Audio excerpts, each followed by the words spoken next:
ماں باپ وہ میڈیکل سٹور ہوتے ہیں جہاں ہمارے ہر دکھ کی دوا موجود ہوتی ہے۔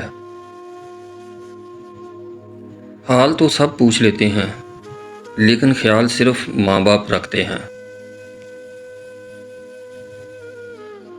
ماں زندگی کی تاریخ راہوں میں روشنی کا مینار ہے اور باپ زمانے کی ٹھوکروں سے بچانے والا مضبوط ترین سہارا ہے۔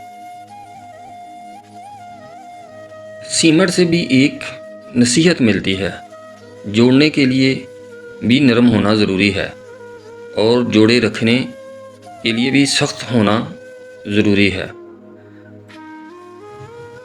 خون کے رشتے ناراض ہو سکتے ہیں، ختم نہیں ہو سکتے۔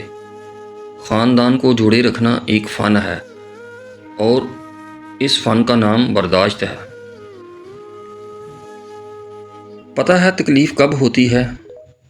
جب آپ سے کوئی خاص شخص جھوٹ بول رہا ہو اور آپ سچ جانتے ہو۔ اپنی ذات کے لیے ہر مہینے کچھ نہ کچھ نیا ضرور خریدیں، چاہے ایک ٹی شرٹ، ایک پرفیوم یا ایک کف لنکس ہی صحیح۔ آپ دنیا میں صرف راشن پورا کرنے یا بجلی گیس کے بل بھرنے کے لیے نہیں آئے ہو، اپنے لیے بھی جینا سیکھیں۔ کوئی بھی آپ کے لیے نہیں سوچے گا۔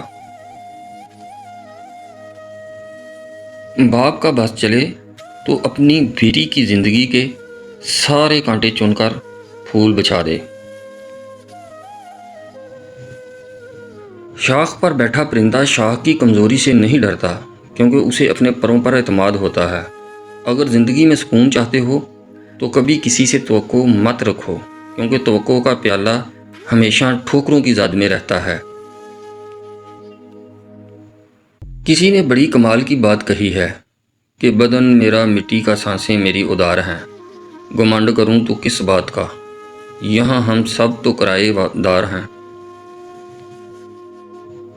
ٹوٹا ہوا دل خدا کی توجہ کھینچتا ہے، خوش نصیب ہے وہ روح جو خدا کے لیے روتی ہے۔ بے فکر رہو، جو تمہارا ہے وہ تمہیں ہی ملے گا، پھر چاہے وہ دو پہاڑوں کے درمیان دفن ہی کیوں نہ ہو، تمہارا رب اسے تم تک لے کر آئے گا انشاءاللہ۔ دنیا کا خوبصورت اور عظیم ترین احساس محبت ہے۔